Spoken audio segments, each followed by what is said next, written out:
je me demandais comment j'étais pour commencer ce que nous allons commencer ce matin. Et je me suis dit, on m'a appris dans mon cours d'homilétique qu'on pouvait commencer par une question. Alors, j'ai dit, tiens, ce matin, on va vous poser la question.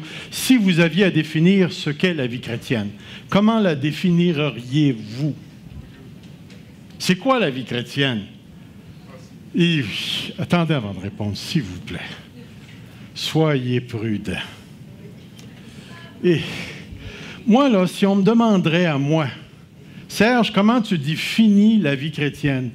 Mais je dirais, premièrement, la vie chrétienne, c'est d'appartenir à un groupe de personnes coincées. Yeah.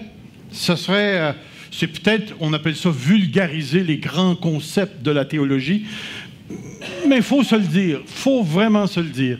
Les chrétiens, c'est une gang de coincés. Il n'y a pas à sortir de là. Pourquoi? Parce qu'on est coincé entre la mort et la vie. On est coincé entre la chair et l'esprit. D'accord? On est coincé entre le monde et l'Église. On est coincé entre le siècle présent et le siècle à venir. La vie chrétienne, c'est vraiment une vie de coincé.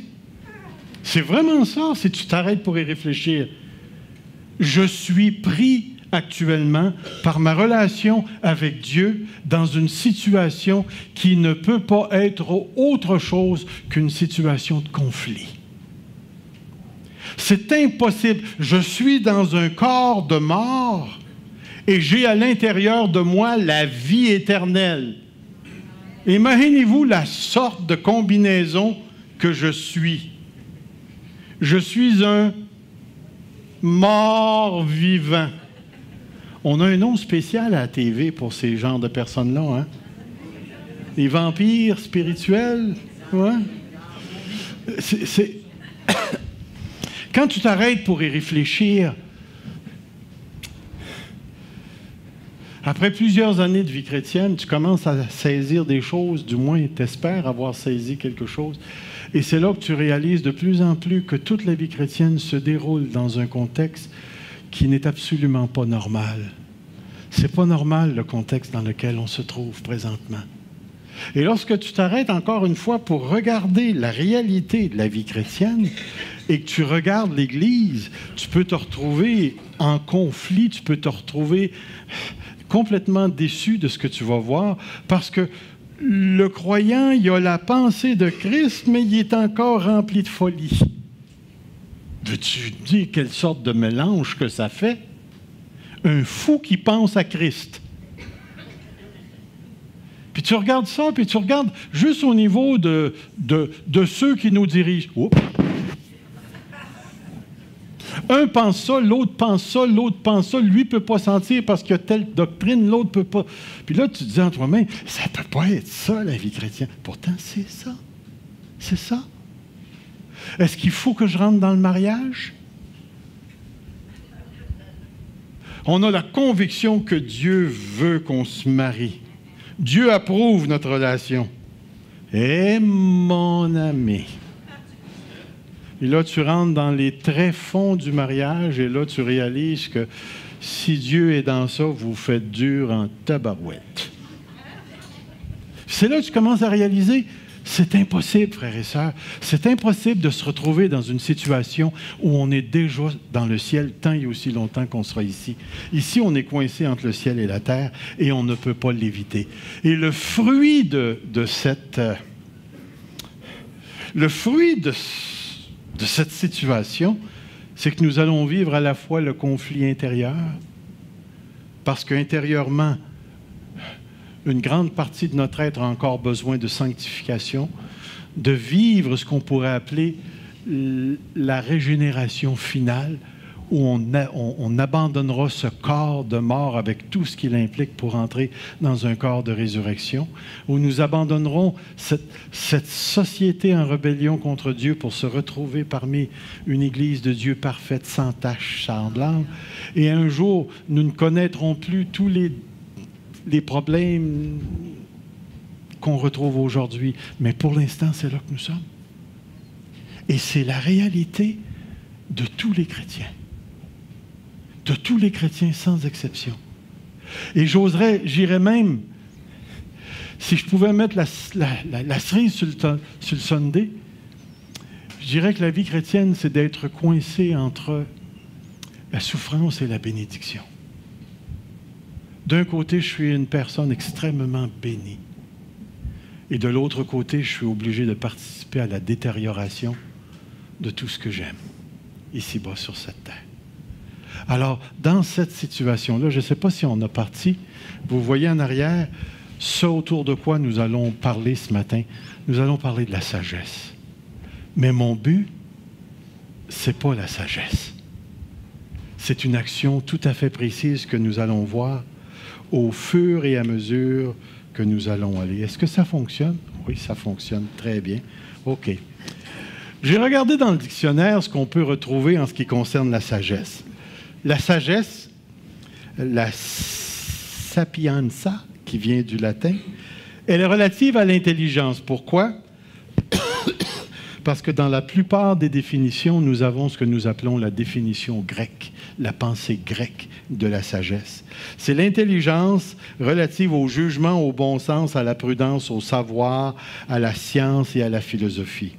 Deuxièmement, elle est couramment utilisée pour désigner le caractère de celui qui est raisonnable. Le sage, c'est celui qui est raisonnable. Pratico-pratique, ça veut dire un seul morceau de tarte ou la moitié du sac de chips. Ça, c'est raisonnable. Ça, c'est raisonnable. Qui fait preuve de modération dans ses désirs. Alors, au lieu de désirer la continentale au complet, il désire juste le devant. Modération. Dans la tradition classique de l'Antiquité jusqu'aux Cartésiens des années 1600, elle se rapporte en revanche au savoir, à la science, à la philosophie, à la connaissance parfaite, englobant généralement une sorte d'idée de vertu. Autrement dit, dans leur définition ici, les ignorants ne peuvent pas être sages. C'est la grosse faiblesse de la définition de la sagesse telle qu'elle est perçue chez les êtres humains, surtout pour ceux qui proviennent, et nous provenons de là, du courant grec depuis Aristote, Platon, blablabla, en descendant jusqu'ici, où on a fait l'équivalence entre la sagesse et le savoir. Mais pour nous qui sommes coincés dans le monde actuel, ce coinçage est le résultat d'un Dieu qui s'est impliqué dans chacune de nos vies. Et à partir de maintenant, nous ne pouvons plus penser la vie de la même manière. Et c'est pourquoi la sagesse joue un rôle tellement important dans nos vies, puisque comme le titre le disait, la sagesse pour nous, eh bien, a son origine dans le divin. Elle vient de Dieu. Et nous avons tellement besoin de saisir la portée de cela. Et c'est pourquoi la sagesse divine est véritablement, dans son sens le plus terre à terre, la sagesse divine est vraiment une connaissance pratique, un savoir-faire, une habileté. La sagesse, c'est un savoir pratique. Vous rappelez-vous dans l'Ancien Testament, lorsque Moïse est sorti de l'Égypte avec le peuple d'Israël et que Dieu les a emmenés au Sinaï, après leur avoir apparu, il leur a donné des ordres pour la construction du tabernacle. Et nous retrouvons ce passage, j'espère que c'est le bon, oui. Il dit « Sache que j'ai choisi Batsalel, fils d'Uri, fils d'Ur, de la tribu de Juda. Je l'ai rempli. » Et remarquez l'expression. Là, il y a une faute de français ici, là. Je l'ai rempli de l'Esprit de Dieu. De l'Esprit de Dieu. De sagesse, d'intelligence et de savoir pour toutes sortes d'ouvrages. Remarquez ici ce concept de la sagesse. Ça part de l'esprit et ça finit par l'ouvrage. Ensuite, il va dire, je l'ai rendu capable par l'esprit, sagesse, intelligence, savoir, de faire des inventions, de travailler l'or, l'argent, l'airain, de graver les pierres enchâssées, de travailler le bois et d'exécuter toutes sortes d'ouvrages. Voyez-vous ici le concept du savoir-faire pratico-pratique qui est associé à l'esprit, à l'intelligence. C'est intéressant de voir cette idée de la sagesse. Tout ce que je peux vous dire, c'est que quand il y a une réparation à faire dans la maison, et que ma femme aimerait ça que je sois rempli comme ça. Voyez-vous, dans une circonstance tout à fait particulière, devant un objectif divin, Dieu va donner, probablement que ce gars-là avait déjà des talents au niveau de ses mains, mais il y a un ajout particulier, un apport divin qui est déversé dans la personne pour que la personne puisse utiliser les talents déjà acquis d'une certaine manière pour être capable d'accomplir une œuvre que Dieu veut voir se réaliser. Et l'œuvre n'est pas d'ordre spirituelle, premièrement, elle est d'ordre matériel, parce que ce gars-là va inventer des choses pour faire d'une manière matérielle toutes les représentations du ciel. Et c'est intéressant de voir que cette sagesse-là est importante. Savez-vous qu'une fois, je parlais avec un frère qui est mécanicien, demeure à Sorel, puis le frère avait une voiture à réparer. Puis... Vous savez ce qui arrive quand tu ne connais pas le problème? Puis tu cherches, puis c'est un frère qui t'a emmené son char au garage, puis là, tu vois les heures passer, puis tu vois la facture monter. Lui, à un moment donné, il s'est arrêté, puis ça n'avait pas de bon sens, là, ça faisait trop longtemps. Puis finalement, il s'est arrêté, puis il a dit, « Seigneur, c'est quoi le problème? » Il a mis son pied sur le pare-choc en avant, le bumper en français, puis, il a regardé le moteur, puis là, ce sont ses paroles qui me disent ça, là. Il y a eu un zoom. Un zoom. C'est une sorte de wrench? Non. Il était assis là, il regardait, puis tout d'un coup, il dit, la pièce a comme sorti du char, puis elle m'est arrivée d'en face, puis elle est retournée dans le char. Un zoom. Mais je me disais moi-même, mon gars, parle pas trop fort quand tu seras en présence de d'autres mécaniciens, parce que... Le gars, il a impliqué Dieu dans sa job, et Dieu est arrivé. Voyez-vous, quand on parle de la sagesse divine, et qu'on parle de la sagesse que Dieu donne aux personnes, c'est pas juste une manière de se conduire, on va le voir aussi, mais il faut reconnaître que la sagesse peut être d'une manière pratico-pratique. Et c'est pourquoi, lorsqu'on se rencontre pour rencontrer les problèmes qu'on va avoir pour la prochaine bâtisse avec la ville, le ci, le ça, il faudra faire attention, puis ne pas juste... Vous savez, ce fameux texte, ne te confie pas dans ton intelligence, blablabla, bla, bla, bla, mais recommande ton sort à l'Éternel, parce que dans ces moments précis, Dieu va nous remplir de sa sagesse pour être capable de faire les choses que Dieu veut qu'on fasse. Alors, il y a cette dimension-là, la sagesse, qui relève directement du savoir-faire pratico-pratique. Il y a un autre sens que nous retrouvons à la sagesse dans la Bible, c'est que la sagesse divine est une connaissance pour la gouvernance et le discernement. Priez pour que vos leaders aient cette sagesse-là. Priez pour que vos leaders aient cette sagesse-là. Le meilleur exemple se retrouve dans la vie du roi Salomon. Salomon va dire... Lorsqu'il est en prière, il va dire « Accorde donc à ton serviteur un cœur intelligent, pour juger ton peuple, pour discerner le bien du mal, car qui pourrait juger ton peuple, ce peuple si nombreux? » Et là, j'ai marqué « Histoire des deux mères ». Vous vous rappelez de cette histoire où chaque mère avait couché avec son enfant, puis il y avait une mère qui s'était tournée, puis qui avait couché sur son enfant, puis l'enfant est mort? Puis durant la nuit, elle a pris l'enfant mort, est allée le mettre dans le lit de l'autre mère, puis elle a pris le bébé vivant, puis elle l'a mis dans son lit, Puis au réveil, la maman avec le bébé mort s'est mise à regarder son bébé, et puis c'était pas son bébé, c'est l'autre qui l'avait.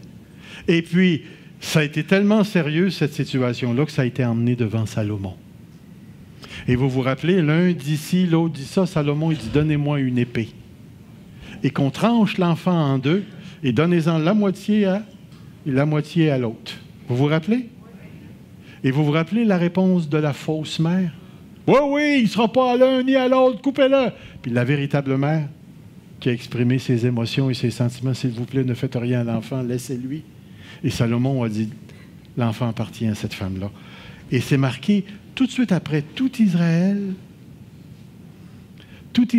a pris le jugement que le roi avait prononcé, et l'on craignit le roi, car on vit que la sagesse de Dieu était en lui pour diriger dans ses jugements. Une autre dimension de la sagesse divine qui se retrouve dans un rapport de gouvernance et de discernement par rapport aux diverses situations que le roi a été appelé à rencontrer. Et l'impact de ce premier jugement a fait en sorte que tout Israël a reconnu quelque chose de divin chez le roi, que Dieu avait donné la sagesse. Et frères et sœurs, cet aspect-là, nous en avons absolument besoin, autant sur le plan de la gouvernance de l'Église que nous en avons besoin pour la gouvernance personnelle de nos propres vies. Puisque nous sommes continuellement appelés à faire des jugements en rapport avec les situations dans lesquelles nous nous trouvons et aussi face aux problèmes du bien et du mal que nous rencontrons continuellement. Continuellement. Je me rappellerai toujours à un certain moment donné, je pense que j'ai déjà compté ça à un moment donné dans un sermon, c'est une vieille affaire qui remonte loin, c'était en 86 ou 87. J'avais emprunté une affaire à quelqu'un, puis finalement, je l'ai remis au gars, puis l'affaire était en bon état, puis le frère m'est revenu en disant « Tu m'as remis un objet brisé. » Je ne l'ai pas brisé, je le sais que je ne l'ai pas brisé. Mais lui dit que je l'ai brisé. Puis en plus, je suis pasteur. Je fais quoi, là? La justice. Devant Dieu, je ne l'ai pas brisé. Pour conserver, j'ai fait un jugement. J'ai dit, va en acheter un autre, je vais te le payer. Pour conserver la bonne entente, j'ai choisi de payer. Est-ce que j'ai bien fait? OK, tous ceux qui disent oui, asseyez-vous là. Les autres, asseyez-vous pas. C'est pas un très bon jugement, ça, là. Mais est-ce que vous voyez l'idée ici?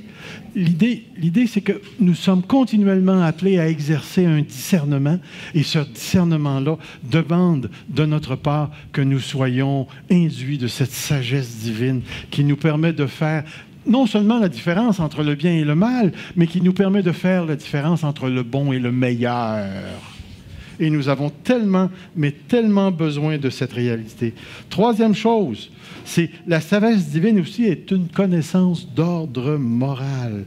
Laissez-moi vous lire quelques textes ici qu'on retrouve dans l'Ancien Testament. Je te montre la voie de la sagesse. Je te conduis dans les sentiers de la droiture. La présence de cette sagesse de l'esprit se manifeste toujours par une vie morale, une conduite qui reflète les véritables valeurs du royaume de Dieu. Vous allez voir, tout ça, là, ça s'en va quelque part. Là, je suis juste en train de définir la vie chrétienne. Ah non, c'est fait, ça. Définir la sagesse. On a la vie chrétienne, puis on a la sagesse. Alors, on va voir tout ça, comment ça s'accorde. Celui qui est sage de cœur manifeste la sagesse par sa bouche. Frères et sœurs, si jamais vous avez fait ça, si jamais vous n'avez pas fait ça, faites une étude sur le mot « bouche » dans le livre des Proverbes. rajouter le concept de la parole pour être capable d'aller chercher tout ce que le livre des Proverbes dit qui passe par la bouche. Vous allez être surpris de voir que vous pouvez lire le cœur d'une personne dans sa bouche. Dans sa bouche. Et la bouche a un pouvoir particulier parce que la bouche est un lieu d'engendrement qui est capable de mettre au monde la véritable nature du fou, de l'insensé, et qui peut aussi être le lieu de révélation du véritable sage. Le cœur et la bouche sont étroitement liés dans la pensée hébraïque. Dans le psaume 36, le verset 3, c'est écrit « Les paroles de sa bouche sont fausses et trompeuses. Il renonce à agir avec sagesse et faire le bien. » Encore une fois, on voit cette dimension morale qui est attachée au concept de la sagesse. Mais le passage par excellence qu'on veut regarder ce matin, c'est celui-ci. Lequel d'entre vous est sage et intelligent? Puis remarquez ici, lequel d'entre vous est sage et intelligent? C'est intéressant parce que l'intelligence est attachée à la sagesse. Mais l'intelligence biblique n'a jamais nécessairement référence à un gros montant de savoir. De sorte que ça vous prendrait une grosse tête de même pour être capable de contenir ce que vous... Non, non, non, non. L'intelligence, selon la Bible, c'est rattaché à la sagesse. C'est une sorte de connaissance particulière. Et regardez où est-ce que la sagesse se manifeste, qu'il montre ses œuvres, une bonne conduite avec la douceur et la sagesse. Cette dimension morale, elle est extrêmement présente. Une autre chose, et celle-là, elle est particulière ici. La sagesse divine est aussi une connaissance salvatrice.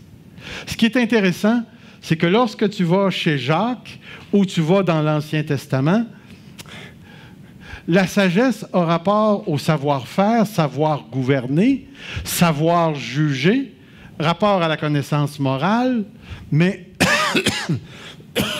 chez l'apôtre Paul, la sagesse divine est une connaissance en rapport avec le salut. Dans presque tous les textes où l'apôtre Paul utilise la sagesse, et je vais vous le mettre comme ceci, si vous voulez bien, dans les écrits de l'apôtre Paul, la sagesse est toujours en rapport avec ce que Dieu a fait en son Fils Jésus-Christ et les bénéfices qui en découlent. Pour l'apôtre Paul, le sage, c'est celui qui a compris le salut. Qui a compris le salut, mais qui a aussi compris les bénéfices qui découlent de ce salut. L'un des passages importants chez l'apôtre Paul, c'est celui-ci. Afin que le Dieu de notre Seigneur Jésus-Christ, le Père de gloire, vous donne un esprit de sagesse et de révélation dans sa connaissance. Dans sa connaissance. Wow! Je ne sais pas si vous êtes touché par un passage comme ça, mais moi, c'est un des passages qui m'impressionne énormément. Entrer dans la connaissance de Dieu. Et la connaissance de Dieu, ici, l'apôtre Paul va surenchérir ici en disant qu'il illumine les yeux de votre cœur. Il parle d'une action divine que seul Dieu peut faire, qui a rapport aux yeux du cœur. Les yeux du cœur, c'est pour voir. C'est pour voir quoi? Dans la connaissance de Dieu. Dans la connaissance de Dieu. L'illumination des yeux du cœur et qu'il vous donne un esprit de sagesse, c'est des expressions parallèles ou même, on dirait, synonymiques. C'est des synonymes pour nous parler d'une action qui ne peut être que divine, qui n'a son origine que dans une décision divine. Paul sait parfaitement de quoi il parle à ce point-ci.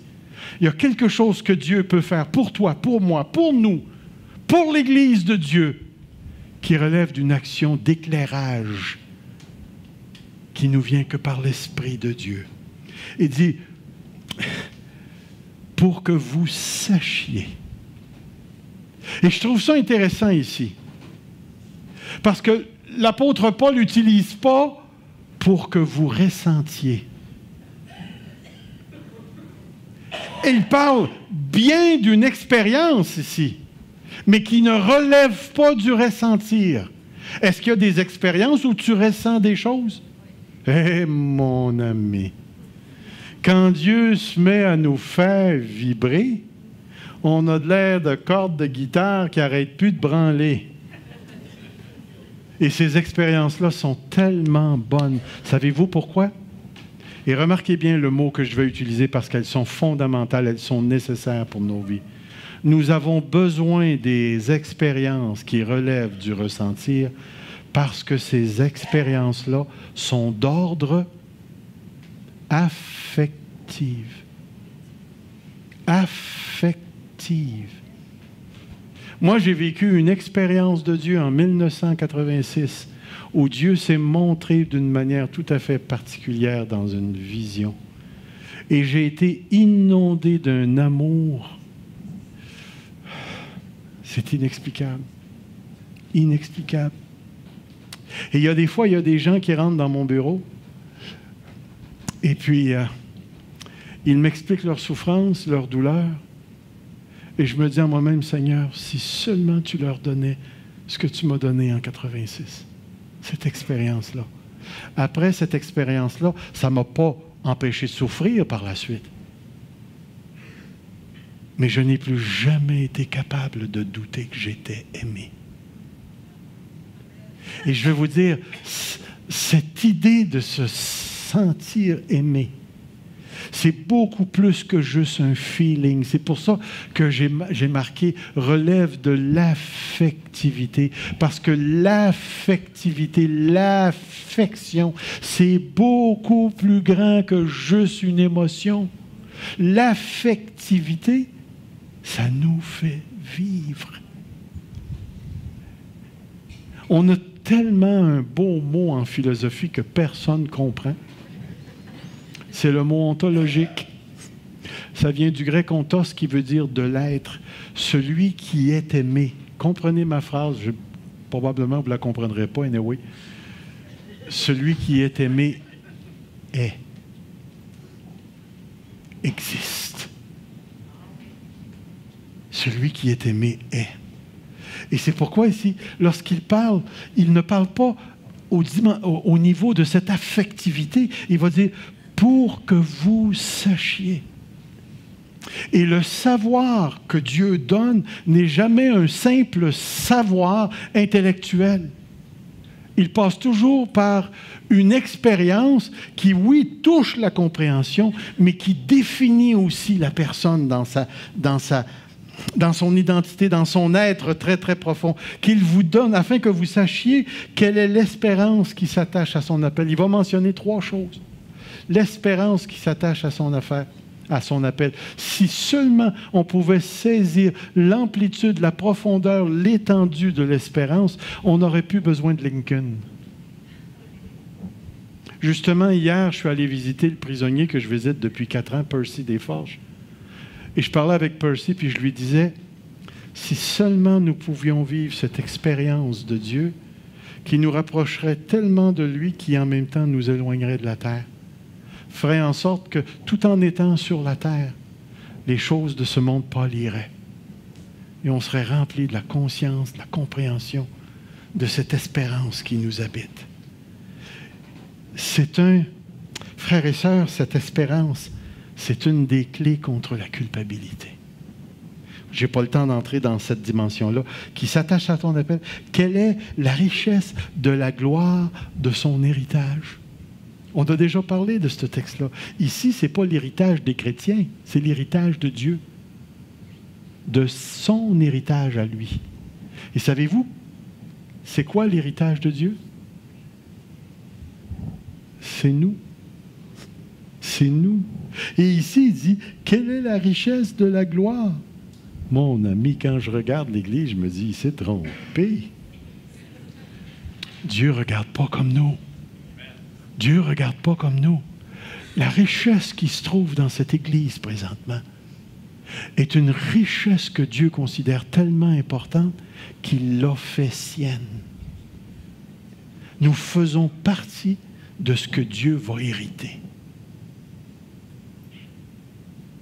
ne faut pas être trop orgueilleux et dire « Ouf, il est chanceux de m'avoir. » Ce n'est pas dans ce sens-là. Et la troisième chose ici, et elle est tellement importante, et qu'elle est envers nous, croyons, l'infinie grandeur de sa puissance. L'infinie grandeur se manifestant avec efficacité par la vertu de sa force. À celui qui, par la puissance qui agit en nous, peut faire infiniment au-delà de tout ce que nous demandons ou pensons. À celui qui, par la puissance qui habite en nous, qui agit en nous. Et c'est qui cette puissance-là? C'est le Dieu en action à travers nous. Voyez-vous, lorsqu'on parle de la sagesse chez l'apôtre Paul, il veut tellement que l'Église de Dieu comprenne ce qu'il a fait en Jésus-Christ et les bénéfices qui en découlent. De cette manière-là, ça va donner aux chrétiens d'être capables de vivre dans le coinçage. Ça va lui permettre de vivre entre les deux mondes. Ça va lui permettre de voir la réalité de sa situation dans laquelle il se trouve. Et il va être capable de saisir les tensions qui se sont créées parce que nous sommes venus à Christ. Nous sommes dans le monde, mais nous ne sommes pas de ce monde. Galates chapitre 5. Comment est-ce qu'il dit ça? Marchez selon l'esprit, vous n'accomplirez pas les désirs de la chair. Puis là, après ça, il va dire, les désirs de la chair sont contraires aux désirs de l'esprit. Et encore une fois, permettez-moi de répéter ici, lorsque l'apôtre parle de la chair, il ne parle pas d'une bébite qui habite en moi, là, qui fait en sorte que je suis une sorte de dysfonctionnel là, parce que j'ai la chair et l'esprit. Non, non. Vous remarquerez que l'être humain ne rentre même pas dans le conflit. Il va dire, vous avez la chair d'un bord, et qu'est-ce que c'est que la chair? La chair, c'est tout ce qui existe en dehors de Christ. Vous vous rappelez les deux cercles? Tu es dans la chair ou tu es dans l'esprit. Mais tu n'es pas dans les deux. Tu es dans l'un ou dans l'autre. Et l'apôtre Paul va leur dire, les désirs de la chair sont contraires aux désirs de l'esprit. Puis qu'est-ce qu'il dit dans le texte? Je vais le mettre dans mes propres mots. Vous êtes coincés entre les deux, de sorte que vous ne faites pas ce que vous voulez. Soit que tu vas suivre les désirs de la chair, puis là, il va les nommer, l'idolâtrie, blablabla, blablabla, ou le fruit de l'esprit, l'amour, la joie, la paix, ainsi de suite. Mais nous autres, là, c'est pas deux bébites à l'intérieur de nous, c'est deux sphères d'existence. Soit que tu existes dans la chair, ou soit que tu existes dans l'esprit. Et toi, tu es là, puis tu fais pas ce que tu veux. Non, non, non, non, non, non, non. Ceux qui sont de la chair s'affectionnent aux choses de la chair. Ceux qui sont de l'esprit, Romains 8, s'affectionnent aux choses de l'esprit. L'esprit, c'est la vie, la paix. Mais l'affection de la chair, c'est quoi? La mort. La mort. Voyez-vous, pour Paul, comprendre la sagesse de Dieu, c'est comprendre le salut que Dieu est venu faire. Quand Dieu t'a pris et t'a arraché, il t'a plongé dans une sphère qui s'appelle le royaume du Fils de son amour. Et en te plongeant dans ça, il y a eu tout un paquet de bénéfices pour toi qui sont arrivés et qui se sont installés dans ta vie. Tu as été scellé, tu as reçu le gage, tu fais partie des prémices de l'Esprit maintenant. Et à cause de cela, à cause de cette sagesse-là, pour nous, les enfants de Dieu, nous avons besoin de saisir le salut. Et nous avons tellement besoin de saisir ce salut-là parce que notre vie chrétienne dépend de la compréhension de ce salut. C'est pour ça qu'on passe tellement de temps à parler de Jésus-Christ, de sa croix, de sa résurrection et des bénéfices qui en découlent. Comprendre cela, c'est d'avoir reçu l'esprit de sagesse et de révélation. De sagesse et de révélation. Et là, j'arrive au contexte particulier. Particulier. Est-ce que vous êtes capable de lire en arrière? Contexte particulier. Dans le contexte particulier, j'arrive à ce texte qui va nous servir de tremplin pour aller là où je veux aller. Vous rappelez-vous de ce texte dans Jacques? Mes frères, considéré comme un sujet de joie complète, les diverses épreuves dans lesquelles vous pouvez tomber ou auxquelles vous pouvez être exposé. L'idée ici, là, c'est que tu es en train de marcher, là, puis là, tout d'un coup, flou, tu tombes. Tu tombes dans une épreuve. C'est ça qu'il est en train de dire. Puis Jacques est en train de dire, adoptez une certaine manière de concevoir cette affaire-là qui est tombée dans l'épreuve, sachant que la mise à l'épreuve de votre foi est utilisée par Dieu. C'est un processus que Dieu utilise pour produire la patience. Je passe vite sur le texte. Le mot patience ici, ça ne veut pas dire endurer celui qui m'écœure, mais qui veut dire plutôt de supporter le poids sous lequel je suis placé. Et on pourrait le traduire par endurance, persévérance. Mais là, après ça, il va dire quelque chose de très, très, très intéressant. Mais il faut que cette endurance, cette patience accomplisse parfaitement son œuvre. De quoi est-ce qu'il est en train de parler? Il est en train de parler qu'une épreuve, si je voulais définir le mot épreuve, bien simplement, le mot épreuve veut dire test. Test. Vous savez, moi je trouve ça tellement le fun. La plupart des gens qui parlent de l'épreuve, ils mettent un gros montant de souffrance. « Ah, oh, l'épreuve, je te dis, moi, je trouve pas... C'est l'épreuve. » Le mot épreuve veut dire tester. Tester. Tu passes le test ou tu ne passes pas le test. C'est ça qui est une... Est-ce qu'une épreuve peut avoir un montant de souffrance? Définitivement. La perte d'un enfant peut être un montant de souffrance. Perdre ta business et ainsi de suite. Bien des choses. Mais le mot épreuve ne contient pas nécessairement en lui-même l'idée de souffrance. Mais il peut en avoir. Dieu peut nous mettre au test. Celui qui est fidèle dans les petites choses, celui qui passe le test des petites choses, va en recevoir les plus grandes. Ici. Mais l'idée ici, c'est la foi qui est mise à l'épreuve.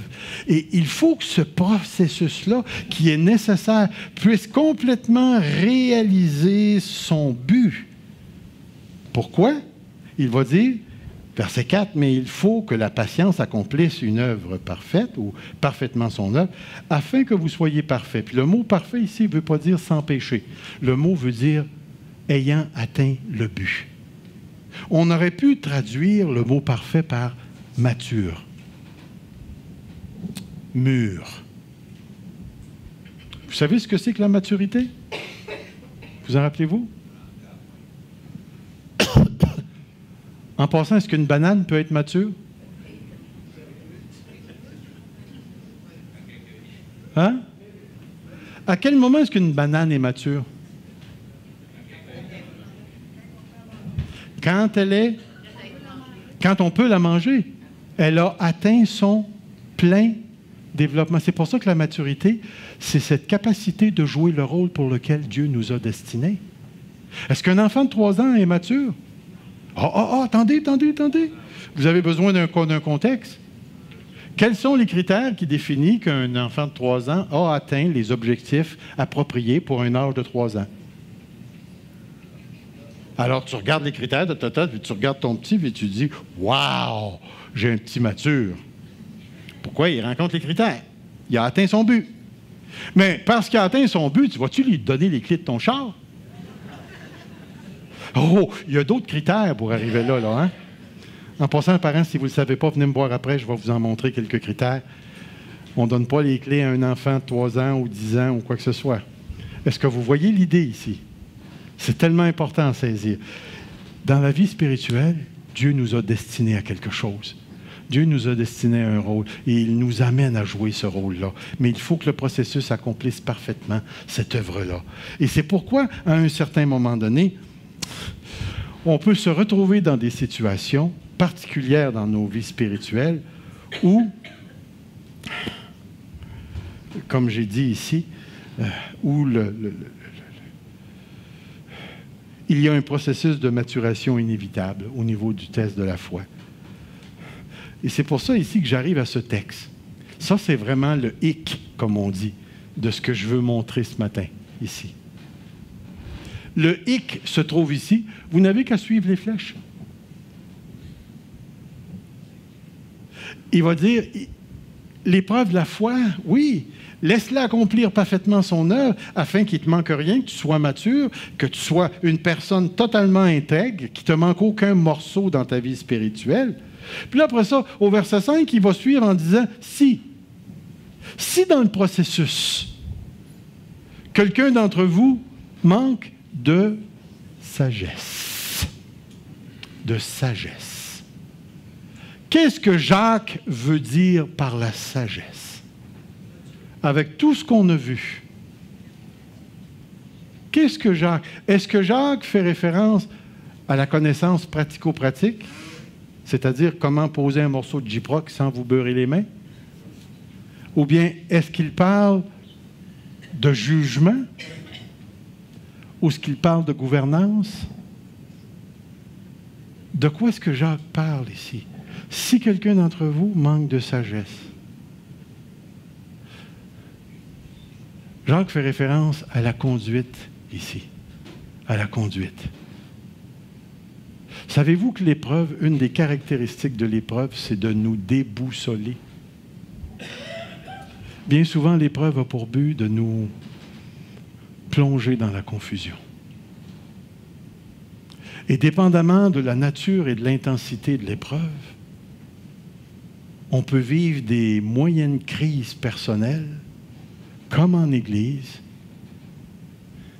et là, on a réellement besoin d'un guide. Et c'est là que je voulais vous dire tout à l'heure, le fameux coin sage dont on a parlé.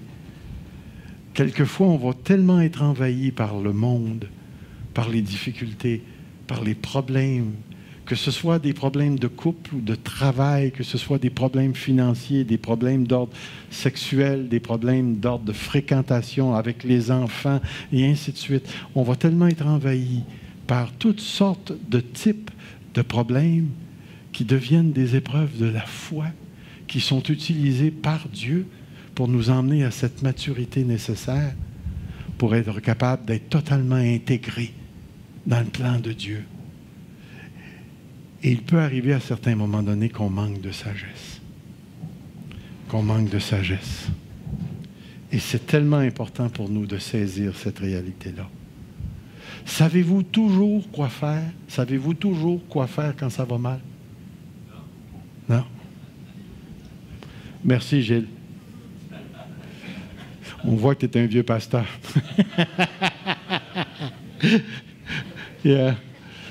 On ne sait pas toujours quoi faire. On ne sait pas toujours ce qu'il faut dire, ce qu'il faut comprendre. Mon ami, que c'est donc difficile. Et pourquoi est-ce que j'ai dit le hic se trouve ici?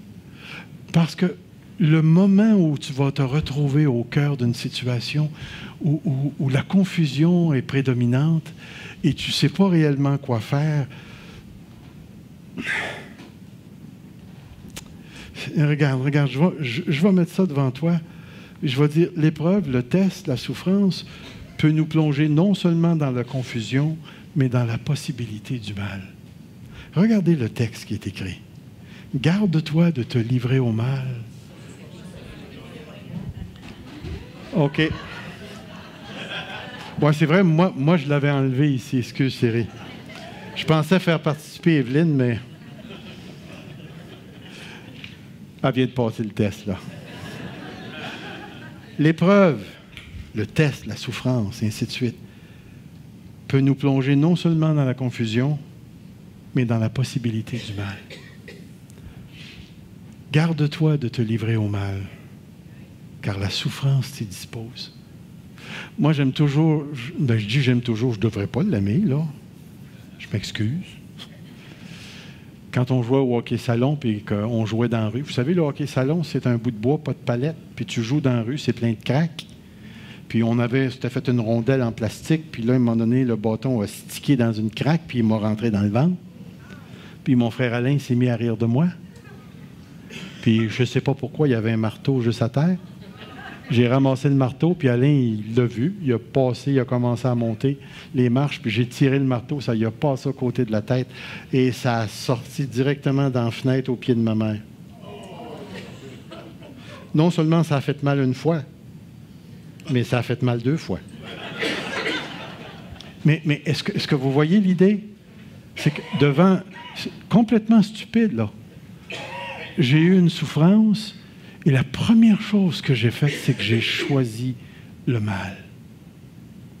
Et frère, il y a des mâles ou des maux existentiels qui nous emmènent à quitter nos partenaires.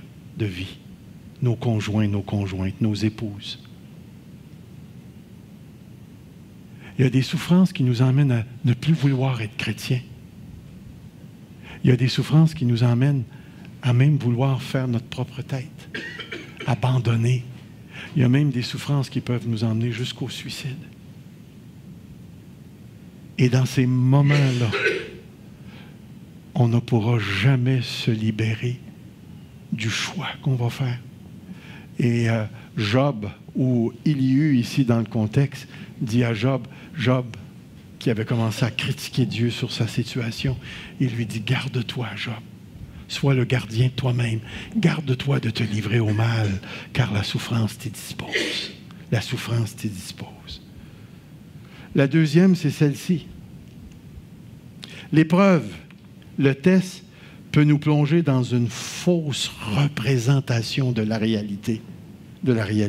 Mes frères, regardez comme un sujet de joie complète les diverses épreuves auxquelles vous pouvez être exposés. Jacques demande, il dit, considérez, adoptez cette manière de penser-là. Pourquoi? Pourquoi? Parce que dans la souffrance ou dans l'épreuve, c'est facile de fausser la réalité. Un gars est en train de perdre sa business, là, puis là, c'est la fin du monde. Est-ce que le gars a faussé la réalité? Depuis quand perdre une business, ça l'équivaut à fin du monde? Si quelqu'un vit un divorce, est-ce que c'est la fin du monde? Là, je ne suis pas en train de dire, allez-y, c'est pas ça, là. Mais est-ce que c'est vraiment la fin du monde? Est-ce que vous allez pleurer? Oui. Est-ce que les enfants vont avoir des traumatismes? Probablement. Vous-même, vous allez probablement être tordu à l'intérieur. Mais prenez garde, parce que l'une des choses que le jugement humain est capable de faire, c'est de tordre la réalité et de lui donner un sens que la réalité n'a pas. Et c'est important pour nous de saisir cette vérité. Pourquoi je marque perception puis je marque fausse ou cause? Parce que lorsqu'en 93, en 95, je pense, lorsqu'en 95, Dieu nous a plongés dans une grande tourmente, mon épouse et moi, qui a eu un problème profond dans notre vie de couple aussi, toute ma compréhension de cette situation-là était basée sur ma compréhension de la souveraineté de Dieu. Êtes-vous d'accord que Dieu est souverain? Êtes-vous d'accord que Dieu fait ce qu'il veut? Êtes-vous d'accord pour dire que ce qui vous arrive, c'est ce que Dieu veut? Ou? Oh! En toi puis moi, là, quand il permet une chose, c'est parce qu'il la veut. Parce que si Dieu ne la voulait pas, en toi puis moi, avec la puissance qu'il a, ça n'arriverait pas. Et moi, là, lorsque Dieu m'a enlevé mon ministère à Sherbrooke, passé de 200 à 500, on aurait été Nouvelle Vie avant Nouvelle Vie. On avait 10 acres de terrain, on venait de tirer les plans pour une grosse église de 1000, puis ça allait bien nos affaires. Puis en plein milieu de ça, Dieu, il dit, Serge, je vais aller t'épurer. Depuis quand il a le droit de faire ça à moi? Voyez-vous, ma perception, c'est Dieu, tu es souverain. Je suis allé aux études aux États-Unis pour me remplir un peu plus de connaissances pour édifier ton église. Je reviens dans une église à laquelle j'ai lancé un défi de dire « Faites-moi pas venir si vous ne voulez pas dépasser le 1000. » L'église dit « Viens-t'en, on s'en vient, ça commence à se réaliser. » Puis en plein milieu de ça, Dieu, dans sa souveraineté, il décide de m'écraser.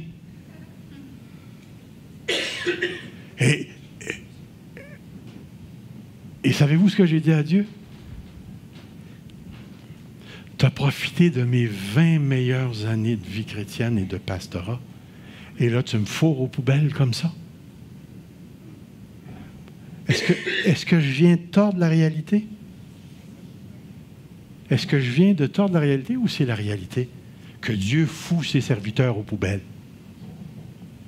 Et c'est pourquoi j'ai marqué ici, si vous regardez bien mon raisonnement, c'est ça? C'est ça ici? Yeah. Première prémisse de mes pensées, le Dieu souverain aime le bien. Est-ce que c'est vrai? Définitivement. Puisque je le sers de bon cœur, il n'a pas le droit de me faire ça. Donc, le Dieu souverain me fait un coup de cochon. C'est réellement ça que je pensais. Où est le problème? Où est le problème ici? Il est où le problème dans mon raisonnement? La prémisse 2. Voyez-vous, en disant Dieu, tu n'as pas le droit de me faire ça. C'est comme si vous preniez la pyramide et vous la revirez à l'envers. Ce que vous êtes en train de dire à Dieu, qui est au top de la pyramide, là, vous êtes en train de dire, tu n'as pas le droit. Donc, Dieu, il y a des lois qui sont au-dessus de toi. Puis, en faisant appel à ces lois-là, moi, je détermine que tu n'avais pas le droit de me faire ça. Savez-vous ce que je viens de faire? Je viens d'installer l'homme comme Dieu. Ça découle tout de cette torsion de la réalité que j'ai faite. Et malheureusement, cette torsion-là a duré 10 ans. Où je me suis battu avec Dieu et tout ça. Tout ça parce que je n'ai pas fait ce que Jacques demandait. Ce que Jacques demandait, c'était tout simplement. Comprenez bien, je vais mettre une phrase, soyez pas surpris, là. J'espère que c'est la bonne. Dieu ne nous fera jamais du mal, mais cela n'implique pas qu'il ne nous fera jamais mal. Dieu est souverain et dans sa souveraineté, Dieu fait ce qu'il veut ici. Dieu ne nous fera jamais du mal moral ou péché, mais cela n'implique pas qu'il ne nous fera jamais mal, épreuve, test, souffrance. Et c'est pourquoi ici, je pense à l'église de Smyrne comme exemple. Ce que Dieu a dit à l'église de Smyrne. Écrit à l'ange de l'église de Smyrne, voici ce que dit le premier, le dernier, celui qui était mort, qui est revenu à la vie. Il va dire, je connais ta tribulation et ta pauvreté, bien que tu sois riche, et les calomnies de ceux qui se disent juifs et ne le sont pas, qui sont une synagogue de Satan. Ben, c'est super de bons compliments, ça. Puis après ça, il leur dit ceci. Ne crains pas ce que tu vas souffrir. Ben, voyons donc, Seigneur. Je suis un bon serviteur. Pourquoi est-ce que je mériterais la souffrance? Voici que le diable jetterait quelques-uns de vous en prison afin que vous soyez éprouvés. Mais Seigneur, tu as la souveraineté d'empêcher ça. Pourquoi est-ce que nous, les chrétiens, on irait en prison? Puis après ça, il va dire, vous aurez une tribulation de 10 jours. Puis là, après ça, il rajoute la fameuse phrase, sois fidèle jusqu'à la mort. Coudonc, Seigneur, ça va s'arrêter.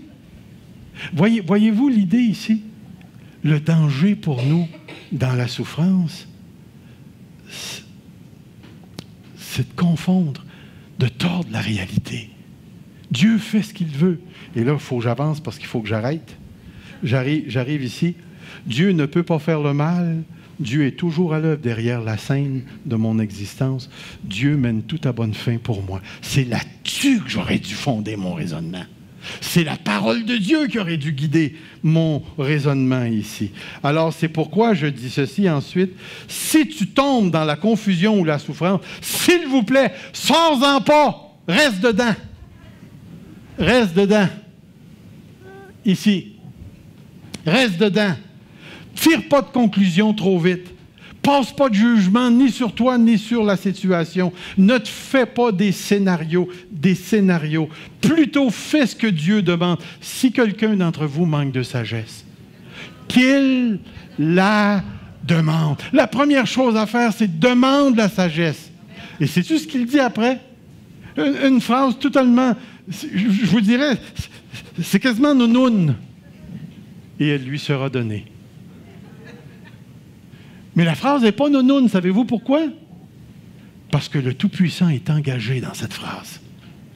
Si quelqu'un d'entre vous manque de sagesse, qu'il la demande et elle lui sera donnée. Sors pas de la confusion. Sors pas de la souffrance.